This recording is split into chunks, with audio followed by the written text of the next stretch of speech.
this is where they had their banquets and stuff, I think, right?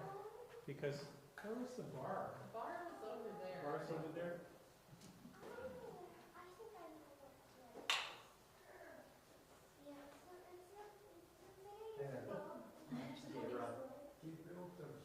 Oh, it's gravel? Nice to meet you. Oh, right, yeah, the rec center. I live on The the rec other side center. of state, Foster Street, or Boston. Yeah. So how are things going? I know you guys were trying to get some stuff on there for a while. Is it still going, or? I'm sure you guys have played eating. Yeah. Just donate a cake. I'm the one trying to do this is also. So that's. I'm just Yeah, gonna finish it does the not mac and change. cheese. I just didn't wanna leave it in the car, so. It's such a beautiful spot. Okay, alright. Yeah, and then I used to, you know, I think I was here early. We ran a shelter this year. And, Yeah. and so my car got. I think this is the rec center. So I came down from and then I went for a walk and I walked up at my spine. That's what he was looking for. Yeah. Is he Yes, he was.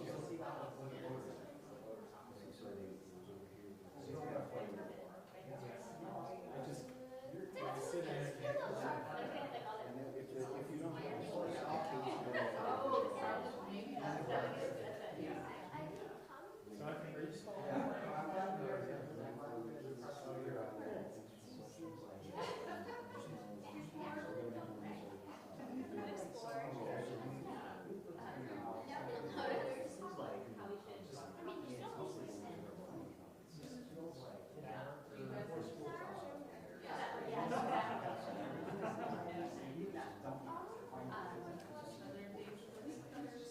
Yeah, you just see it.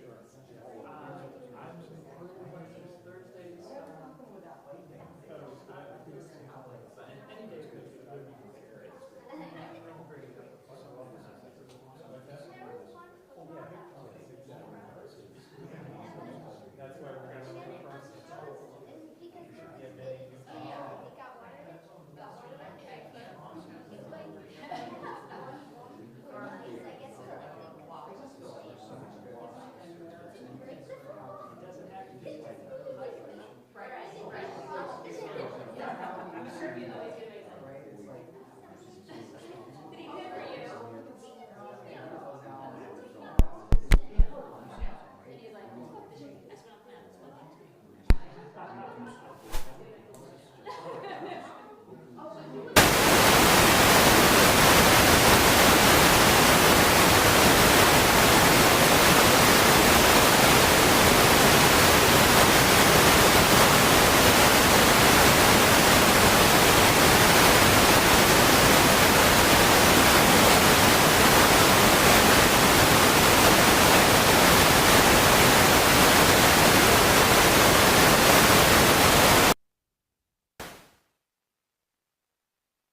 Well, if it's King's Plan should be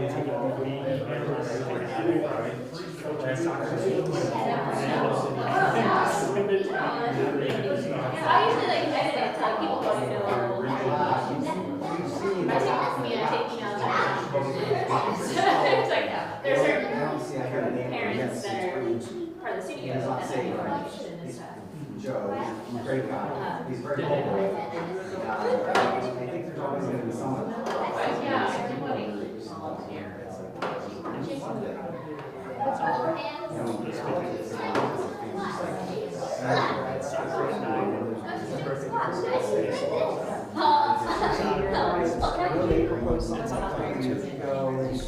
My son's doing Which if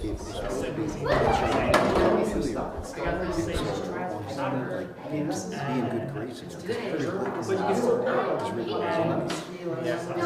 to be in good grades and stuff, donate at the cemetery. they're trying to sell. As well. We're about 1 minute.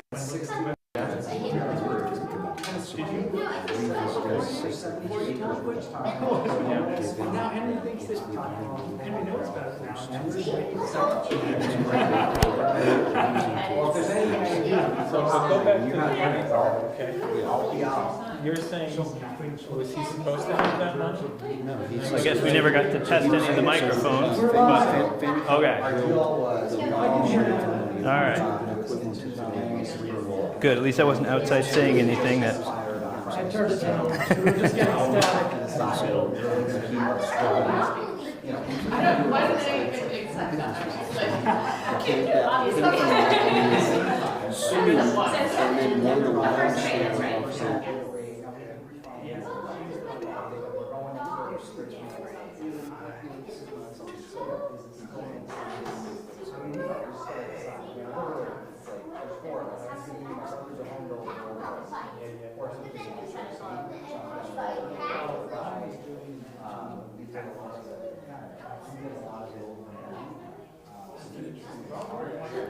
all right.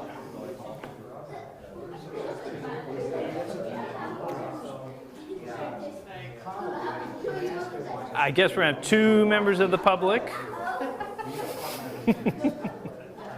So we can go through relatively quickly probably and have a conversation. We probably won't be here all night, but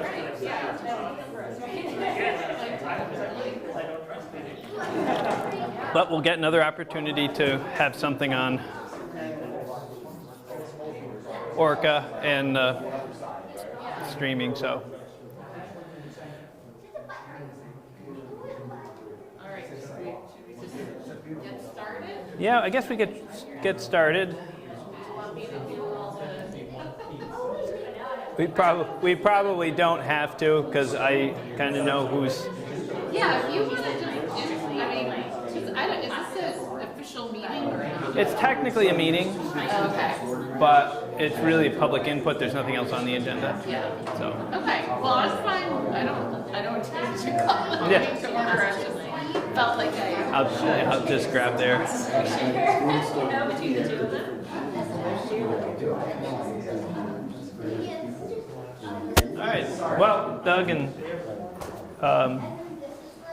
got a couple of members of the public, so we'll kind of get started. We'll keep it very casual because we didn't end up with a lot of folks, but it's beautiful, 90-degree day out, so probably not too surprising. So for everybody's benefit and for people online, I'm Mike Miller. I'm the planning director for the city of Montpelier, and this is officially a planning commission meeting, and it's also a public input session. It's the only thing on the agenda is to have a public input session on the city plan. So we'll just quickly go through what we have, and we'll probably have a short meeting, just go through what's here, and then we'll probably break up after we answer whatever questions we have. So we'll just go through quickly what we've gone through in the other meetings, have a background in history, a discussion of what is a city plan, why is it important. We'll talk about the fact that we're talking about 3 chapters in 2 parts, and then what's our overall input process. We have a lot of, this is just the start of a long input process, and the rest of tonight will probably be really short.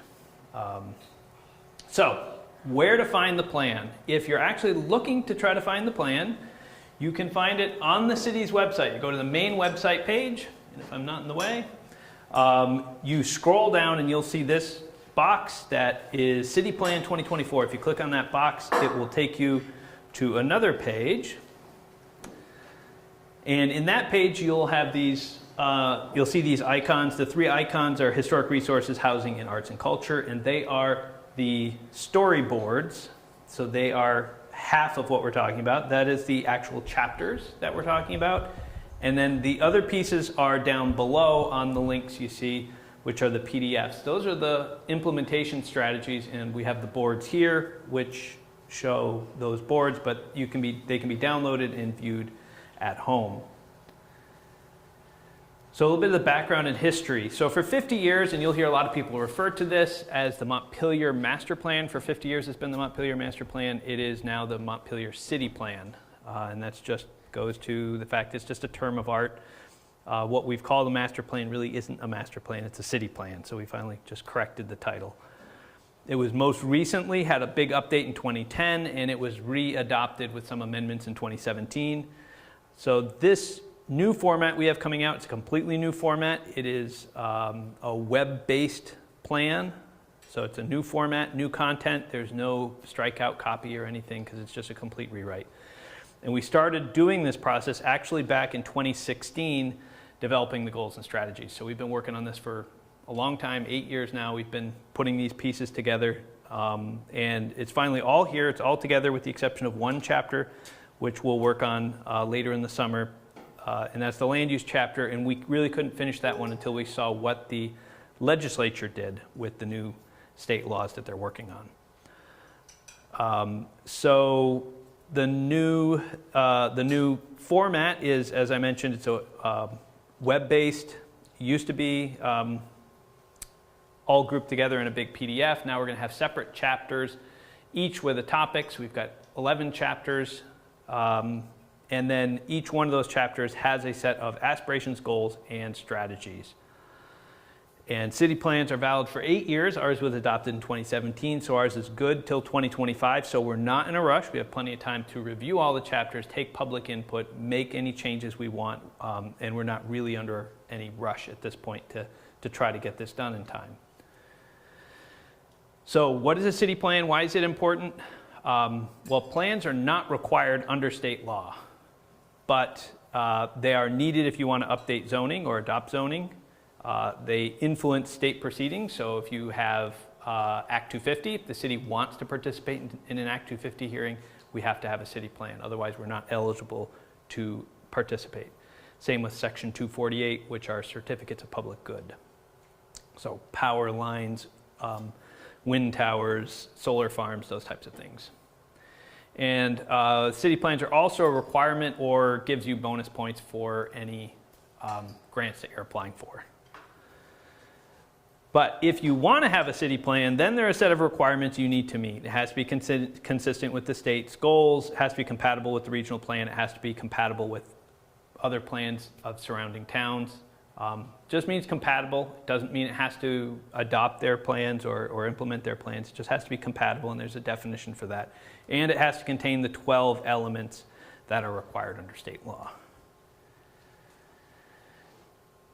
So how can we use city plans? It can be a long-term guide, which is really what we're trying to use it for, and a basis for decision-making in programs and investments. So those are probably some of the bigger ones that we're trying to use this for, to try to connect our annual strategic plans with our long-term plans so we can start having better decision-making.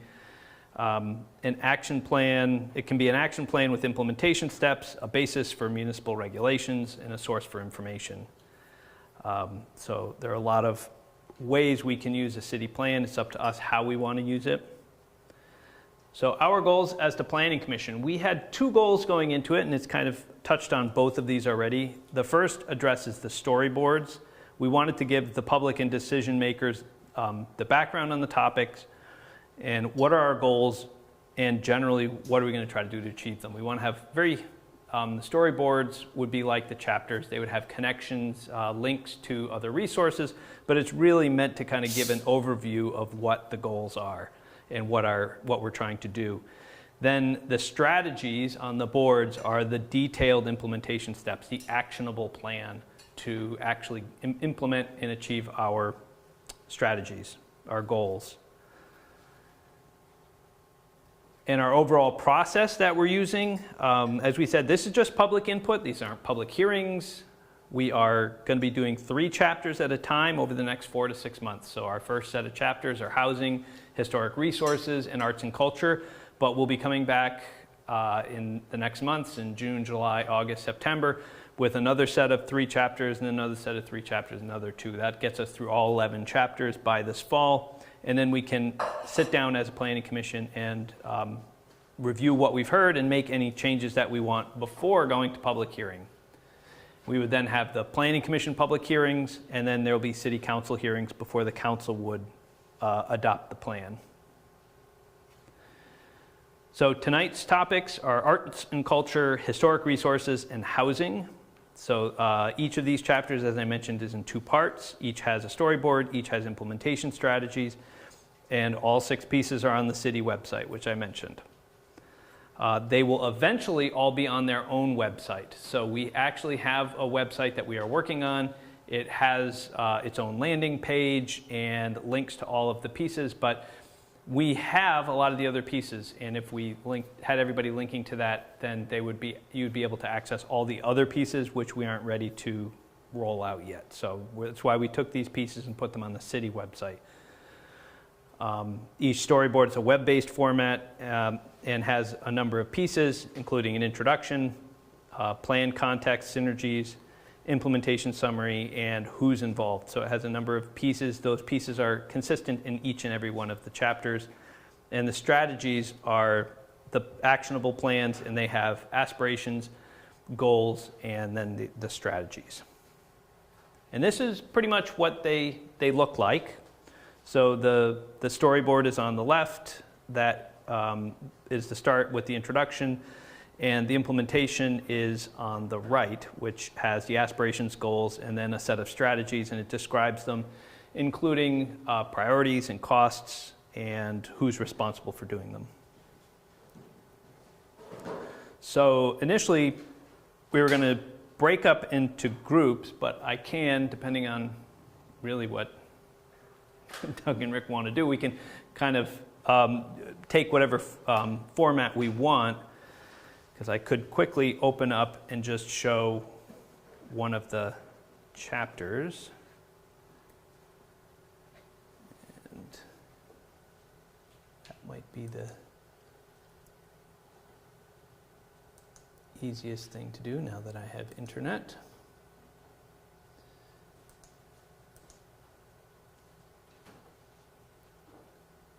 So again, this is the city website. You scroll down, and there you find city plan. And when we get in here, we can scroll down and click on one of the links. So we'll take housing, because I suspect that would be one of the ones that people have the most interest in. So all the chapters would look like this. We'll just go through this one, and then we'll take questions, comments, and then we can decide what we want to do. I could go through all of them, or we can just break up after this. Have you, Rick and Doug, have you already reviewed it? Do you already have comments, or is it helpful for Mike to go through it? Or I have comments. I thought you might. All right. Yes, this can be free form. Is it Yeah, helpful yeah. if Mike goes through it for you, or? Oh, you. Okay. Okay. Oh, okay. So. Yeah. So we can just take questions at this point then. Yeah. Hey, Mike. I did look through the plan, and at the beginning it talks about how a variety of housing types are needed, and it flags other residential types. Is there any detail behind that, or is it just flagging that category at this point? Is a question. This specifically in the housing chapter, or are you talking about the implementation strategies? It's in the right here in the introduction? Yeah. And it may have been something that was cut short for the purposes And of... that's part of the map, right? Yeah, when on the map with all the categories. Yeah, the other residential. Oh, the other residential down there. Yeah, So we've that got is a couple of pieces we're going to be having them clean up on that one. Okay, I don't know if there's other areas of the plan that speak to that. If you could just point them out to me. And, Yeah, so Yeah. the other residential is supposed to include special housing, including memory care, group homes, accessory, except it doesn't really show the ADUs. So that was one of the things I was going to check with our contractor on, because they're pulling general data out. Okay. But other residential is kind of meant to capture, we have congregate living options in the city, and they could be highlighted. The question is whether we're actually finding them all. This is based on our grand list, and sometimes the grand list is not as accurate. Maybe I'll just make my comment, and it's not so much, I don't really care about the map per se, but as I read through the plan, I'm thinking, well, we're not talking very much about emergency housing, for example, and I think that's very, very important. We have a particularly large unsheltered population in Montpelier, and it presents a lot of challenges. People are camping outside. There are people who live out in this field, and so I think it warrants some addressing in the plan. And I'm not suggesting that this is just the city's problem and the city has to solve it, but the city, I would like the city to think it through carefully and to work with partners to try to address the situation that we have. So, I mean, that's my main concern. I mean, I work with the Good Samaritan Haven. I was the town service officer for a long time. This is really, it's a segment of our city, and it's part of our housing landscape, if you will. So one thing I'll point out, and yes, you're correct, we should, especially in this chapter, it makes sense to have emergency housing discussed here. We also have the topic of homelessness discussed in community services. So we will have a second piece discussing it there, but the bricks and mortar piece is your emergency shelters, and that should appear in this context. The services piece is being addressed under the community services chapter. So okay, there will be more conversation, but it is true. We should have better conversation here, and I think we could do a better job of also connecting with our zoning is actually doing a really good job. It has eliminated a lot of the inconsistencies between congregate living and single-family dwellings and those, or dwelling units. So by removing those disparities that are between them, like usually congregate living is a conditional use, while a multifamily would be a permitted use, a congregate living would be a conditional use. We removed those and made them the same. If it's a similar size structure for congregate, it's going to have the same requirements. So we've done a good job in our zoning, but I don't think we maybe have captured that as much in here to explain what we've done to try to go and help with. And that's still not emergency shelters, but you do see congregate living as sometimes one way in which you can address some of the housing needs, because it's a more affordable housing style for people. Well, I think it's one of those areas. I wondered if there was a fuller discussion under our services section, but it's kind of one of those areas that are so intertwined that they're so connected. So. And actually,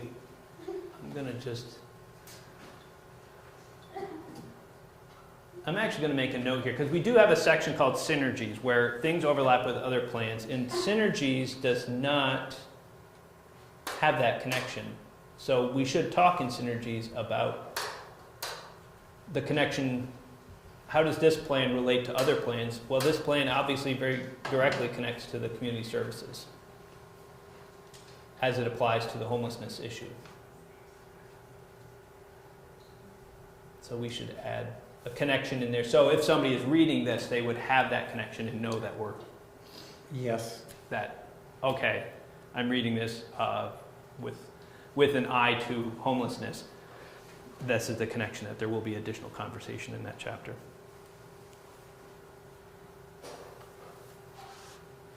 Doug, did you have some thoughts or? Sort of a aerial view. Once you complete the various boards and go through the time frame, when will these concerns be embedded into, like, the zoning regulations? When will zoning start to be addressed?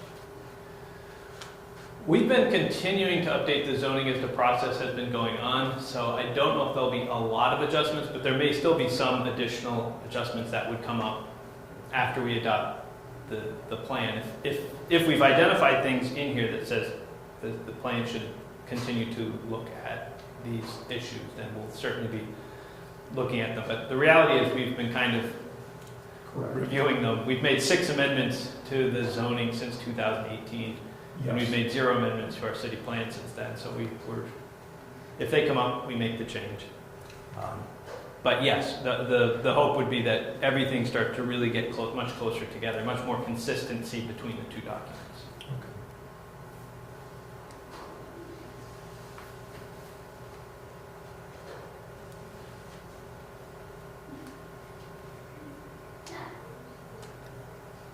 Is it hybrid, Mike, or is it just in person?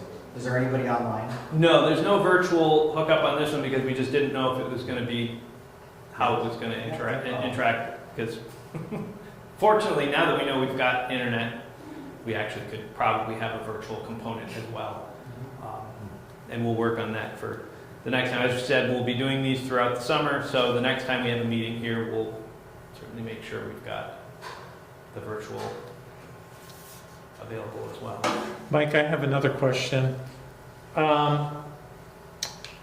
You know, I look at the current housing situation as a crisis.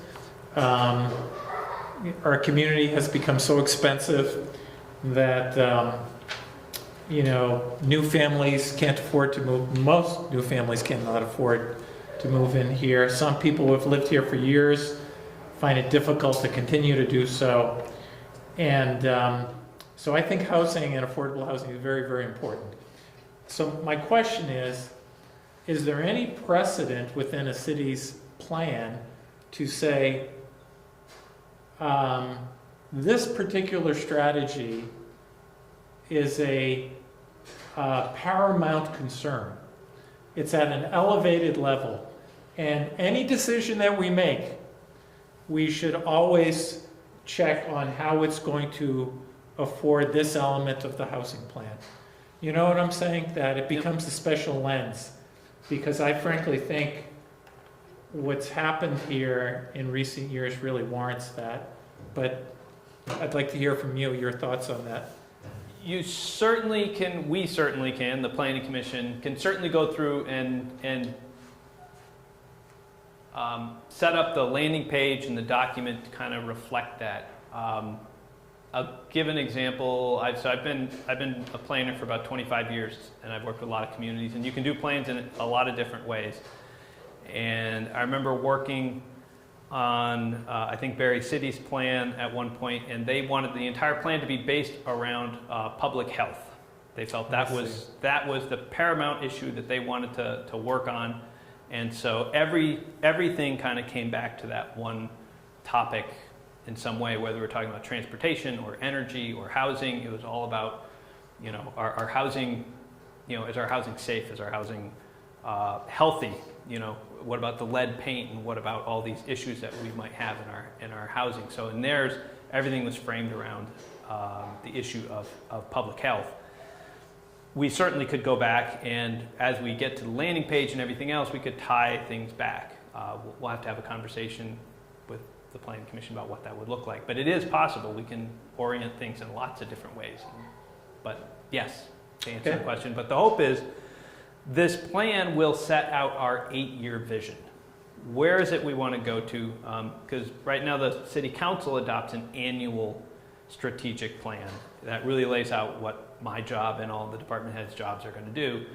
But sometimes they're like, but where is it going? We're just taking a 1-year bite. The hope is that we'll be able to connect these 2 documents to go through and say, here's what we've said we want to do in 8 years. How about you try picking some of the things that we want to do and saying, these are the ones we're going to advance first. And hopefully housing stays, and it has stayed at the top of the list. That's why we spent $3 million to buy this property here. Yeah.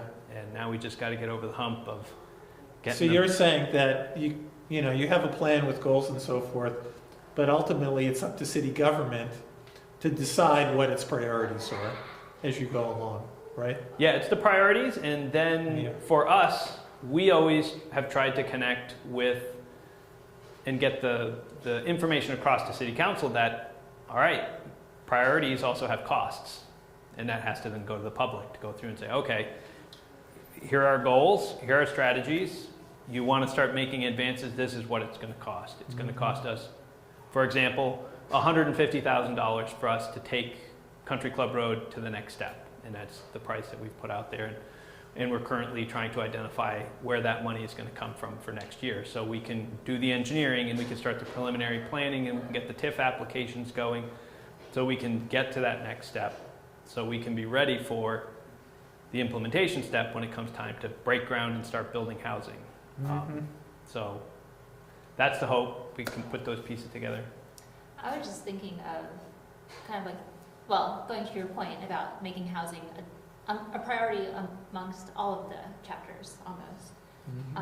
But it reminds me of how the federal government deals with small businesses. So like Small Business Administration, whenever a federal regulation is written, there has to be a section on how that regulation affects small businesses. And so to me, it's almost as if you're saying, you know, if the city council wants to pass something about natural resources or historic resources, Right. that they have to acknowledge how this is going to affect housing before they vote on it. That's exactly what I'm suggesting. Right. And so I think that is something that, I mean, is for the planning commission to discuss. But that is something that we could argue for. That, I mean, even like everything, I think, has to do with housing. Everything comes back to housing. Everything. Nothing moves without it. Right. And so that could be something that we recommend, that the city plan has a section that whenever decisions like this are made, that city council has to, or whoever is proposing that the change is made, has to explicitly state how this is going to affect housing from here on out. Yeah. Here, here. No, and I think we can certainly reflect that in the chapter text as we've written it. So we may have to add a little bit more text. This may be a slightly bigger, slightly longer chapter compared to the others because it's going to, we may have to have all 10 other chapters in here to go through and say, this is how housing actually touches every one of these other ones. Obviously, housing touches land use, we've already identified natural resources, energy, economic development, transportation, historic resources. But the other chapters, community services and utilities and facilities, economic development, no economic development's on here, but yeah, try to pick out the ones that are missing in my head. But yeah, we can certainly go through and identify all the rest of the ones that are missing and really highlight. And I don't think the public and I don't think the city council would disagree. Thank you both. Yeah, sure. Well, it's not like it's done. But you put it in the ether. Put it in the ether. Those are good. Well, that's That's it. this is what we're this is why we do the public input, is we just need to have somebody who's going to say, here's a place where we could make changes or do better, and this is the hope of what we'll end up coming out with, is when this October comes around, we'll be able to really have a document that really resonates with the public. Have you had a chance to look at the goals and strategies? You have. And you have too? I quickly, Okay. so, But you should, Yeah, you could we've walk got around and look at the posters okay, I will and do see that, if you yes. agree with Mhm. the goals and how they're prioritized. Yeah, so there's lots of room for input for anyone in the public who's watching who may have questions. That we're looking for really big and small things. So whether it's something that doesn't make sense or is confusing on the chapters, or even as small as you think the priority is wrong on an item. You think something is put in as a low priority and it should be a higher priority. We can certainly take any of that type of input and start to consider it. And again, hopefully we'll be back with another round. We'll have a conversation about what the next 3 chapters are, and we'll start getting those ready to go, because we're going to be starting to wrap up these 3 chapters tonight. And then I'll try to get some input from some commissions think I'm going to try to meet with the Housing Commission tomorrow night maybe to see what their comments might be.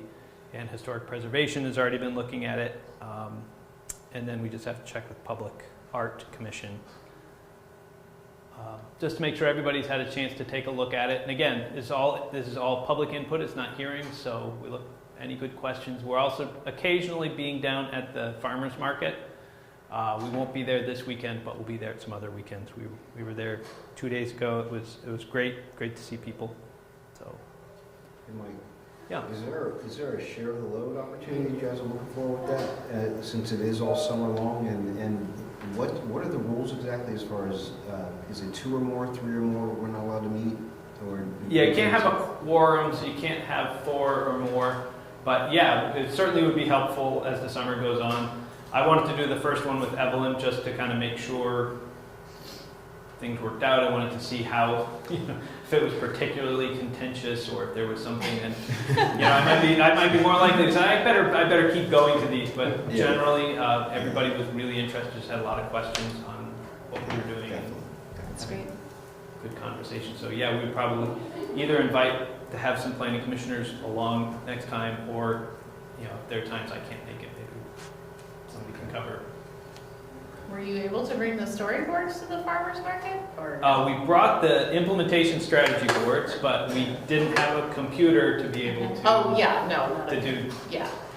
this No, part. but But it was still the good. It was boards nice were, to yeah. just interact with the public, tell them what we're doing and how they could access it if they wanted to. And generally, a lot of people were just telling us about what they were experiencing with these. We had a lot of people who were actually set up next to a new art hub is going into VCFA, and they had the table next to us. And so we actually ended up getting a lot of people who were interested in the arts who came over to give us some input on our art strategies. And we obviously, just talking with people about housing, you can, if you just sit there, everyone will tell you about their housing stories. There are lots of them out there, so it was good. It was a great experience, and I think it's a valuable one. We'll keep doing through the summer. Is this housing? No, that's arts and culture. Housing would be behind you on the back wall. Oh, sorry. Just take some time to look at the boards. Yeah, we can just take a minute and.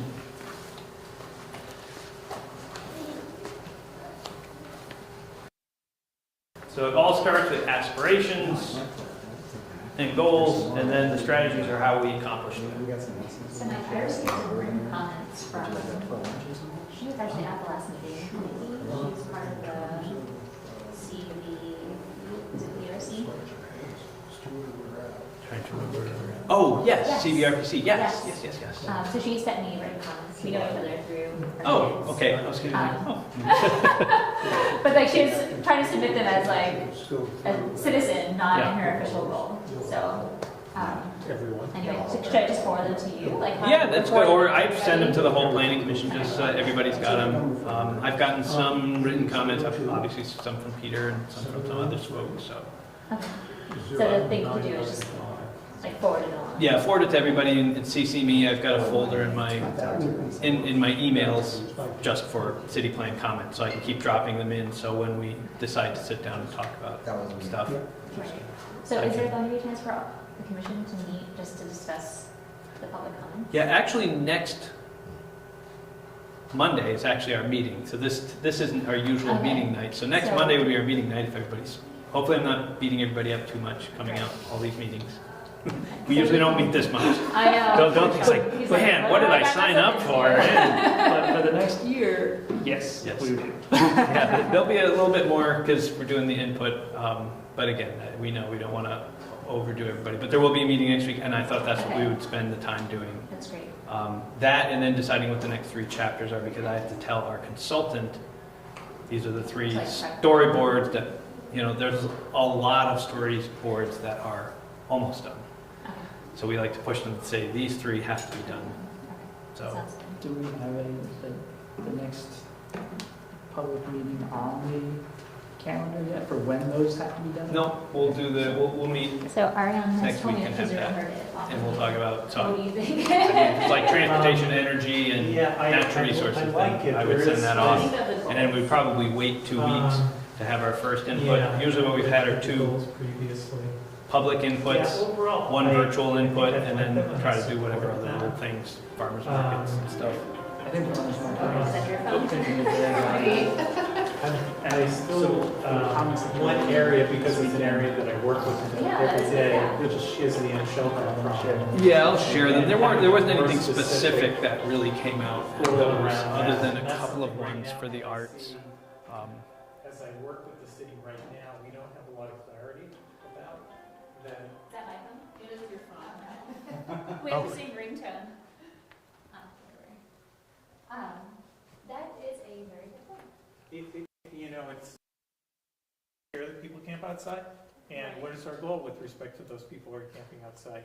And there is an encampment policy, by the way, but I feel that it's very poorly understood by the stakeholders, and I'm not sure what we're trying to achieve, you know?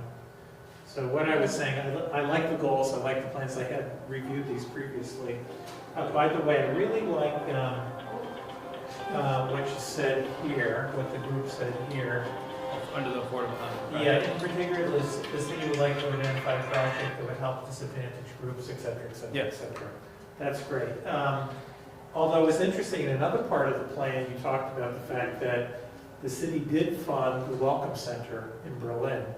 So I don't know if that statement preceded that or it came after that. I don't know the timing of the Yeah. two, but I don't think it was meant that one was meant to strike this one out. I think it was, Okay. yeah, I All think this was still meant, and I knew we had a couple of folks like Community Justice has been working with us on the reintegration element. Sure, And we had sure. folks that had come in to talk about refugees, I think, refugees and asylums. Because I think that was a separate project. I can't remember where that was, but then we worked with the Berlin one. So Yeah. we're still working to have more, but I think this was where we just wanted to highlight. Well, I think that's great. I really applaud that that's there. I want to underscore that. And certainly the city has been See, working, Tessa, has been working Eliana with and us Rosa right over along, there. you know, to, Find them. They're playing. in our work and trying to address the situation. Listen about housing. So there's that. But to get back to the unsheltered, I feel like there's some ambiguity and a tough around the unsheltered population. In that, what are we trying to achieve? Is it okay for people to camp on public property? Or not? And what's our aspiration or goal there? My feeling is, I would like the city to do all that it can to provide housing for anyone who is outside and does not have any shelter. I don't think it's a good thing for unsheltered people to be camping out in the city of Montpelier. I wish there weren't any of them. And so I would like a goal and a strategy that's more explicit about that. Yeah, and we had a number of, so originally the aspirations, there were 4 aspirations and goals, and things have kind of chewed and morphed around different things over time, but I think it's another point that we should Are like the storyboards, which are re-bring back up and make sure that it is in there as explicitly as, you know, it should be an explicit discussion, and it's not. Some communities, some states have a housing first policy, Right. and you know, we don't, and that could be something. It's not in any of our things. It doesn't say we aren't, but you know, is that a policy? Would that be effective? Would that work? I think somewhat. What some pushback may be is how much of this is the city's responsibility and how much of this is. But it's still a balancing act of is our policy as a community housing first, where we're going to continue to get to the goal of, you know, it's not if you know, it's housing has these requirements of, you know, you have to be sober and you have to You know, Right. and you can't get housing if you're not, and so having a housing first policy, some states, some communities have housing first, which means we'll deal with those issues afterward. The first thing to do is get a shelter over your head, because you can't get sober until you've got Yeah, a roof over your head. my feeling is that's not the city's problem to determine how it's run. It's up to the city. I would like the city to have a very assertive stance on if people can't find shelter or anything else in our community, we're going to do everything we can to work with partners to provide at least emergency shelter. And one of the reasons we do that is because we don't want them camping outside, because it's not good for them and it's not good for the community either. And for example, Portland, Maine had a real problem with encampments. A lot of people living outside, and it's not a great thing. People don't usually do well when they're living outside, and it's, I believe, detrimental to the communities themselves. So they took a very strong approach to developing emergency shelter and insisting to people, you know, you can't camp here because there's an emergency shelter space that's available to you. So how that gets enunciated in the plan, I don't know. But I'll send in some language Yeah, absolutely. that you know, tries to clearly state what I think, you know, is important, and people can decide whether it is or not. So The talk about turning the rec center into a shelter, does that slot in to this anywhere? So there's an overlap between, we talk about homelessness as services and what can we do working with our partners to provide services. And some services we provide on our end because things like bathroom facilities that are available and those things. Our rec facility on Berry Street is one of the places where we have a potential to have a project, and it's a fairly new one. I don't think it's actually on this list, but we could certainly add that in as a potential project where we've got funding coming in to start. I think they're just doing the basement at this point to have a potential shelter there, with the upper floors that are currently used for recreation may be eventually converted to transitional housing. But we can only do that if we build rec center. Whether that's here or whether that's somewhere else, we would need a rec center to replace that rec center. And so it's definitely down the road a piece. I mean, ultimately, I'm not sure it's a great spot for a shelter. Maybe it is, maybe it isn't. But I like the idea about using that for housing at some point in time, because it's a nice downtown location. Amazingly, it's not in the floodplain, which it's hard to believe, but it is not. And it's a great old structure too. So.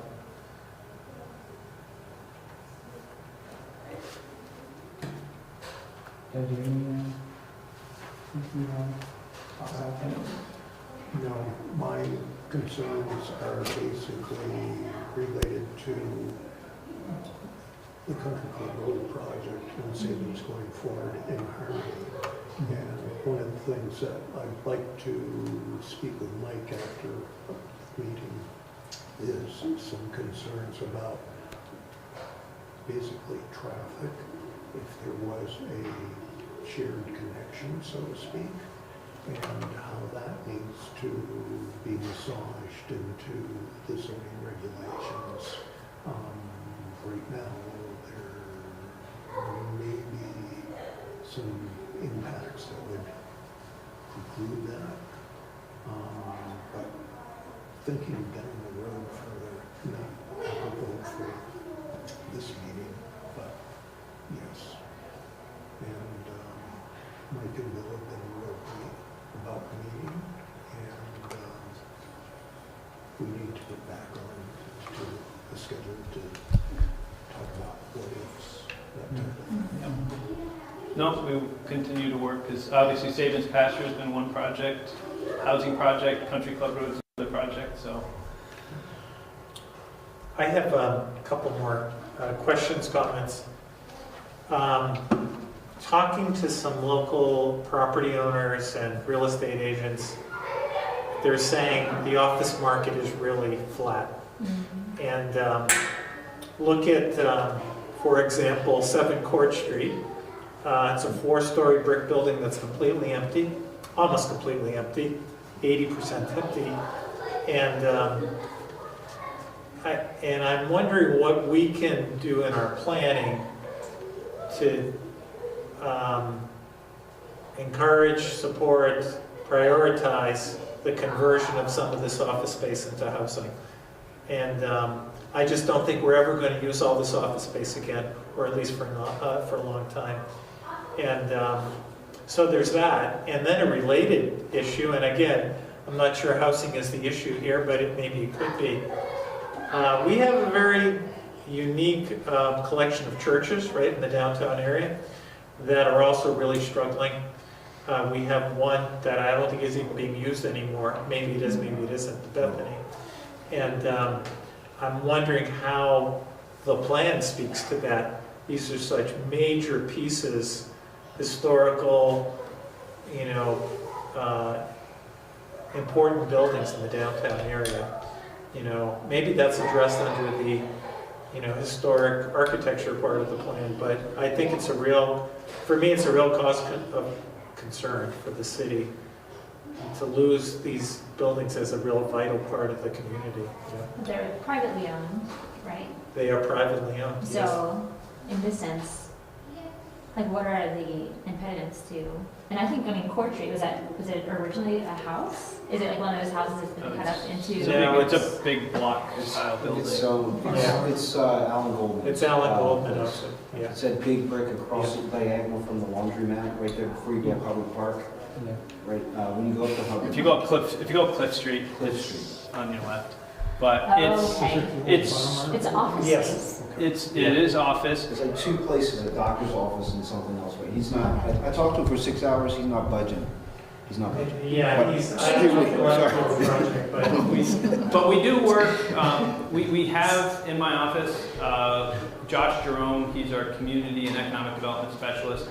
So it really is, it's in his title as a specialist, he really is, he's a crackerjack at these things here. And he's been talking with Alan about options and how we can help him. And that's the best we can do with any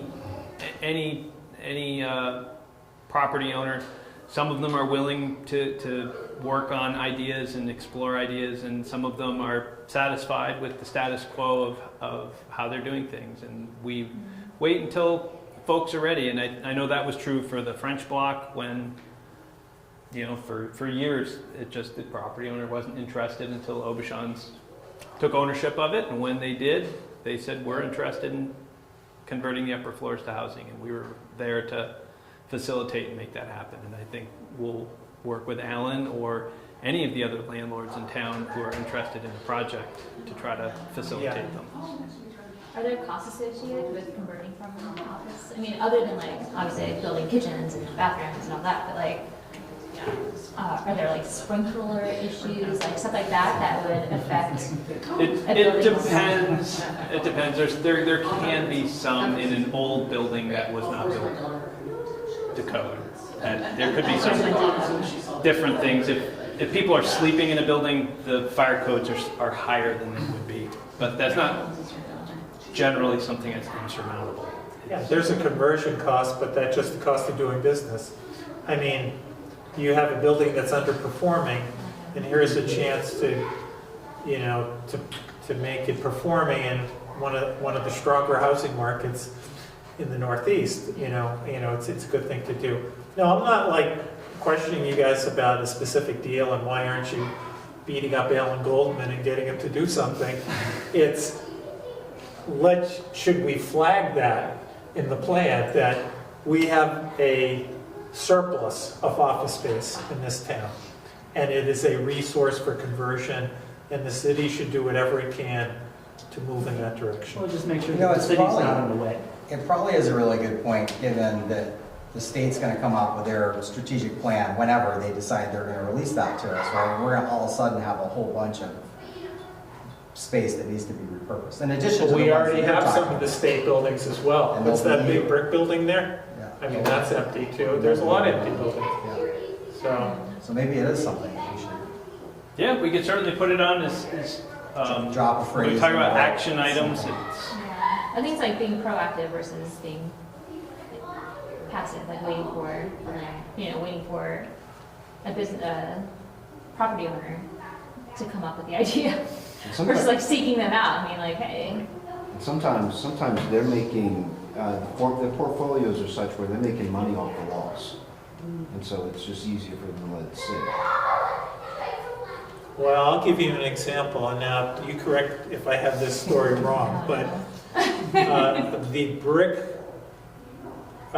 building on the corner of State and near the bus station with the big mansard roof, it's a brick building across from the pavilion building.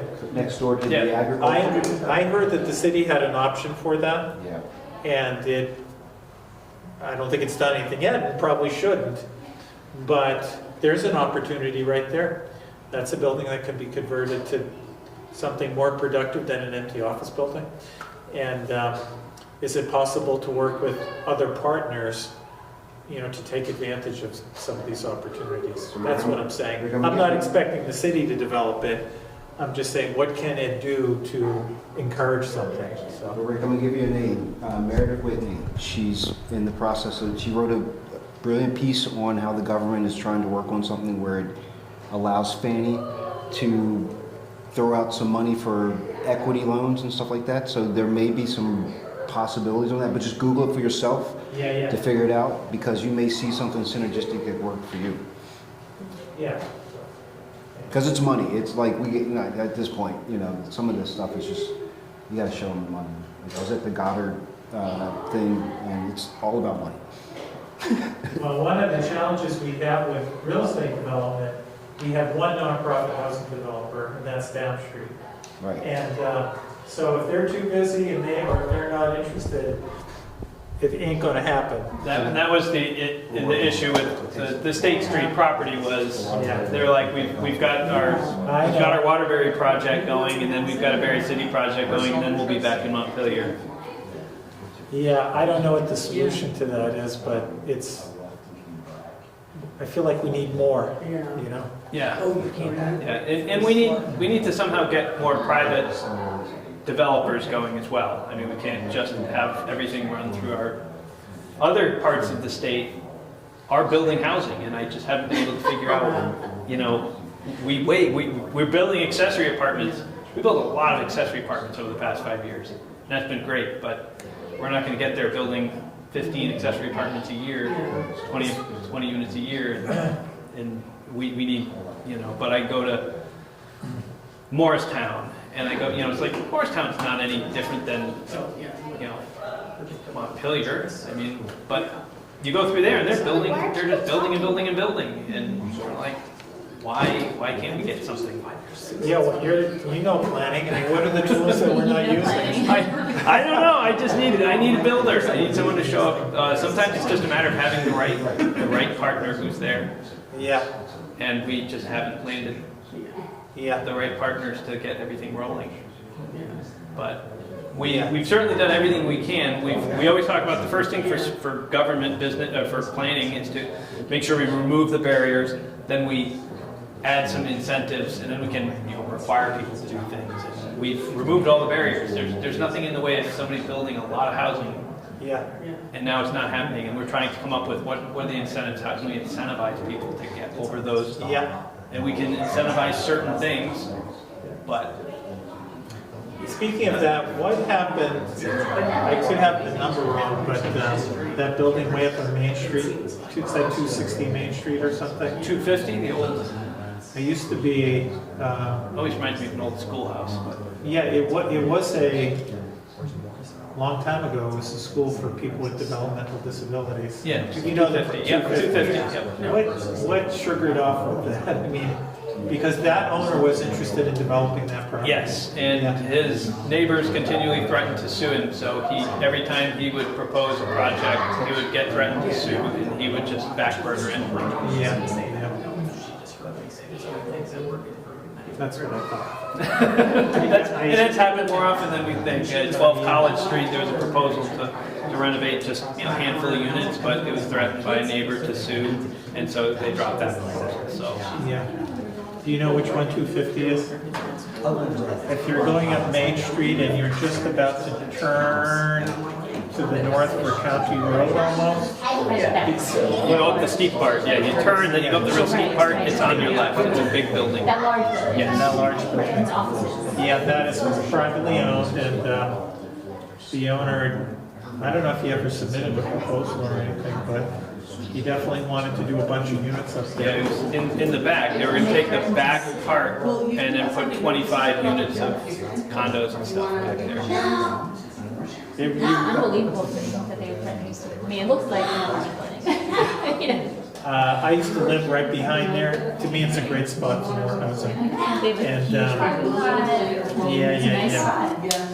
Great views. You could probably do some upscale stuff there eventually. That's where we watch the eclipse from. My family climb up that hill. And watch the eclipse up there. Yeah. But Yeah, so the zoning doesn't stop it, but understood. I am curious, like, how much of a barrier just the lawsuits and sort of lawsuits is too. I can say 80, probably around 60 to 80 units that I know of have been stopped by threats of lawsuit. So, and I've been here 10 years, so. What are the legal mechanisms that people are using? Usually it's just threats. They just, if you were to look at our statistics, everybody in Montpelier is an attorney or is married to an attorney, or, so it doesn't take more, have a sibling who's an attorney, so it doesn't take long to be going, say, just to walk up and say, I don't even have to be right, I'm just gonna sue, and your project's never gonna see the light Like of the day. litigation itself costs so The much. litigation itself just costs so much, and if somebody is self-doing it, it doesn't cost me anything other than my own time, Yeah. but I can stop your project, and that's You basically keep what- appealing the You permits. just keep Right. appealing the permits. Yeah. I mean, there's an end to it, and if a developer is determined, they can get to the end. Yeah. And especially if it's a spurious lawsuit. But, you've got there's a hassle factor. An owner says, why do I want to do this, and spend the next 3 or 4 years dealing with this. Yeah. So- And I've got money to invest, and why would I hold up my money for 2 years waiting for my permit when I could just go down the road and build a project somewhere else and just Yeah. do that? Maybe at a future date, this person won't live here anymore and I can come back to my original idea, or maybe they just sell the property and move on, which happened, Right. certainly happened for the Sibley project. There was a project for Sibley Ave that was going to go in. That was 16 units. And they got threatened, he walked away, subdivided it, put 3 single-family homes on it. I think maybe only ended up with 2, because I think somebody bought 2 of the lots to put 1 home on. So, Yes, on Sibley. on Sibley. Yeah, that's right. Yeah, I just, if there's like something for the state or the city to do to make it not as We easy. tried to work with the legislature, and that's where the rules are for how this is going, so we'll see. The legislature made some changes, but we're still hoping that they'll make a few other changes. Not to take away people's right to appeal, but just to make it so that way they've got to have upfront prove damages or prove something. That's what I was saying, like the standing, because To I actually prove looked damages through to have standing, the and right parking now you garage don't. litigation, Yeah, And the stand, their standing was just like, I use the bicycle path sometimes. yep. And that gave them standing to sue the parking garage. Yeah, that was the one person. The other person was an employee of a business who leased space in a building that was next to where the parking garage was going to be. So, Can I ask a question? I'm just curious, where does the number 30 units a year come from? Because it seems quite low, but I also recognize there's not, there's And we aren't doing control that that the right city now. has. Yeah, That's less than what we're we aren't actually meeting that target, and we had a lot of debate about whether we should have a number in there at all. It was just really to increase the number, and maybe we would have the target as a benchmark somewhere else. But the 30 units is an actual number that comes out from the fact that we have about a 0% occupancy. Yeah. And we should have a healthy housing market, a 5% vacancy. So if we made an assumption, which is wrong, probably wrong, that we're just at 0 and we don't have a housing deficiency, then if you were to do the math of there are 4,000 housing units times 5%, you'd end up with, we need 240 housing units to go from 0 to 5%. The reality is we're in deficiency. So in our 8-year plan, 30 units a year would be Okay, 240 units. That's where the 30 comes from. But we know we'll take as many units as we can. That's why we're talking about 300, 500 units at this property. Yeah. Because that's, we can't think of doing 30 units a year and we're going to make a difference. It's going to be a lot of units. Yeah, you can hire Hundreds of units. We think we could put hundreds of units in and still have a vacancy rate that needs to change. Yeah. But we can always scale this, and how quickly we develop here, we can always gauge by, if we do end up putting so many units that we have an 8% vacancy, then we just stop building more units. We own the land. The market will determine. The market will determine when we stop building. But right now, I don't see an end in sight. I think if we just kept building, Oh, this is a great place to live. if we just kept building, people are going to keep coming Yeah, here. so, yeah. I saw today that over the past year, Vermont had the high, I of saw the entire that, yeah. nation, had the highest home price increase. Yeah, it's up to 12% a year. 12.5% a year. Than any other state, literally. That's stunning. Yeah, yeah. Yeah, it is, well, especially with climate change. It is actually a really nice place to live. We may get 30 in the next year or so, possibly. The Heaton Street project, how many units is that? I don't have the exact numbers on that. I That's don't in think the high they've come in. 20s, I think, or Yeah, 30. it was going to be a good one. There's Isabel Circle is another one that could have as many as 60 units, but we're working right now to come up with a plan to do a development agreement. So that's something we can do as a city and that we do. And it's a new policy to allow us to do development agreements with development partners. And what that gives us the ability to do is to say, if we have the developer have to build everything, the road, the sewer, the water, they have to build those prices into the unit, which makes a $400,000 house into a $500,000 house. So if we can assume those costs by saying, we'll use a TIF district, so we'll take your future taxes, we'll build this and use your future tax revenue to pay for it. So they don't get a benefit other than the fact that we're building the thing. The community gets new water, new sewer in that area. Brings down the costs and helps make projects happen. That's something we're working with that particular person for Isabel Circle to try to bring down those costs. And if we can get the development agreement, we think we're in good shape to start building units maybe in that area. Yeah. Can I ask, would it be appropriate, I see nothing on here around connectivity between housing and transportation or civic or commercial resources. Is that something that could, that would fit into a plan like this?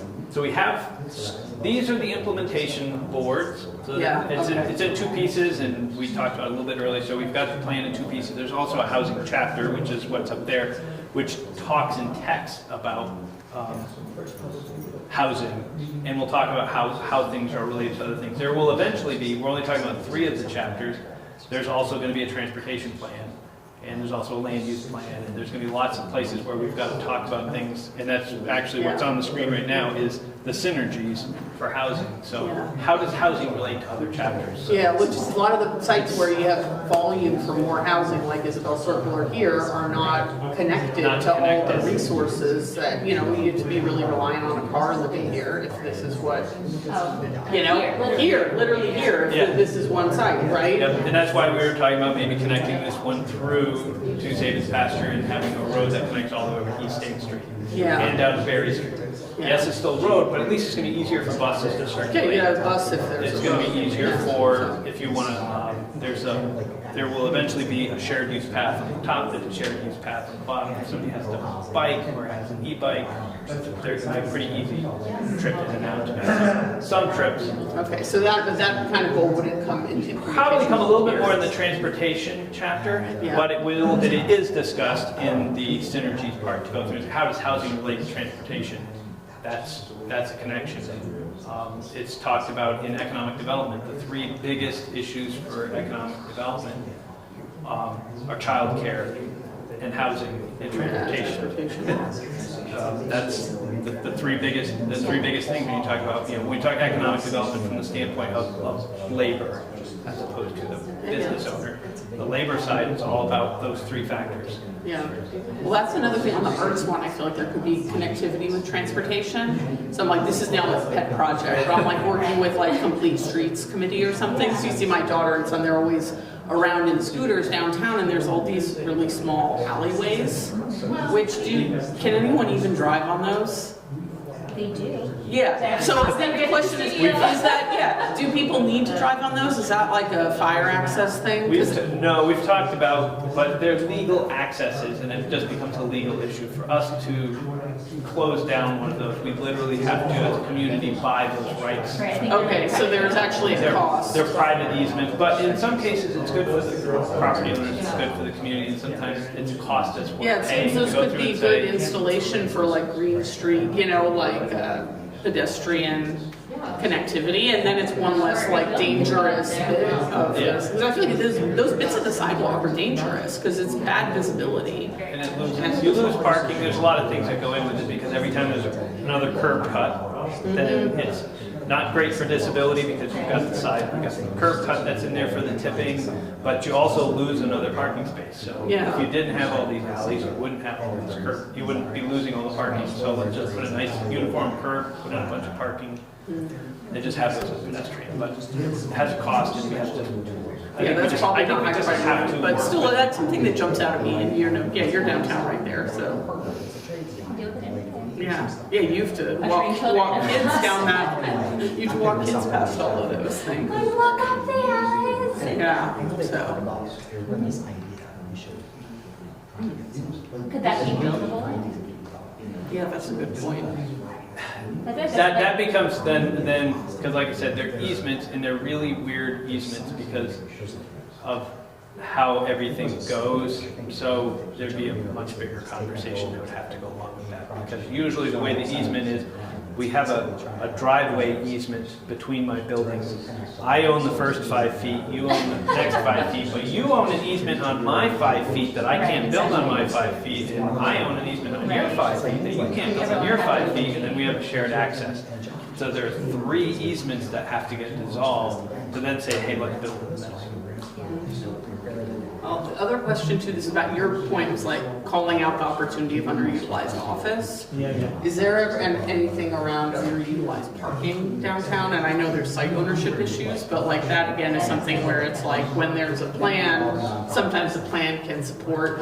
Yeah, we can talk about other places where things can get added in for either additional studies or additional ideas. But we've got housing, land use is another place where that can come up. Transportation is another place where that can come up. There are a lot of places where we can have that conversation. Parking's been such a dynamic issue over the past 15 years, though. It's been like really short on parking, then suddenly whiplash is the other way, and we've got all this extra parking, and everybody's like, is it going to stay this way, or are we going to go and build on all this stuff, and then it's going to swing back the other way, and we're going to go, boy, I wish we hadn't built on all that parking. I think we survive without the parking lot. Yeah, we were trying, that was the point of the parking garage, was that we hoped we would build a parking garage that we could then take the other parking lots. Yeah. And, well, one of the parking lots was the Bashara's parking lot, and they were going to put a hotel in it. So that was going to remove one of the parking lots. And I think I've not been following all the ins and outs of the park on the river. What is it called? The confluence. But to me, I'm like, why would you put a park like next to a parking lot versus if it could be next to housing or something where it's actually, that would activate the space and it could be, more in use. Anyway, just right now, it's like, it seems strange to be, having public realm investments adjacent to a really, really large surface parking lot. Yeah, that was part of a bigger project for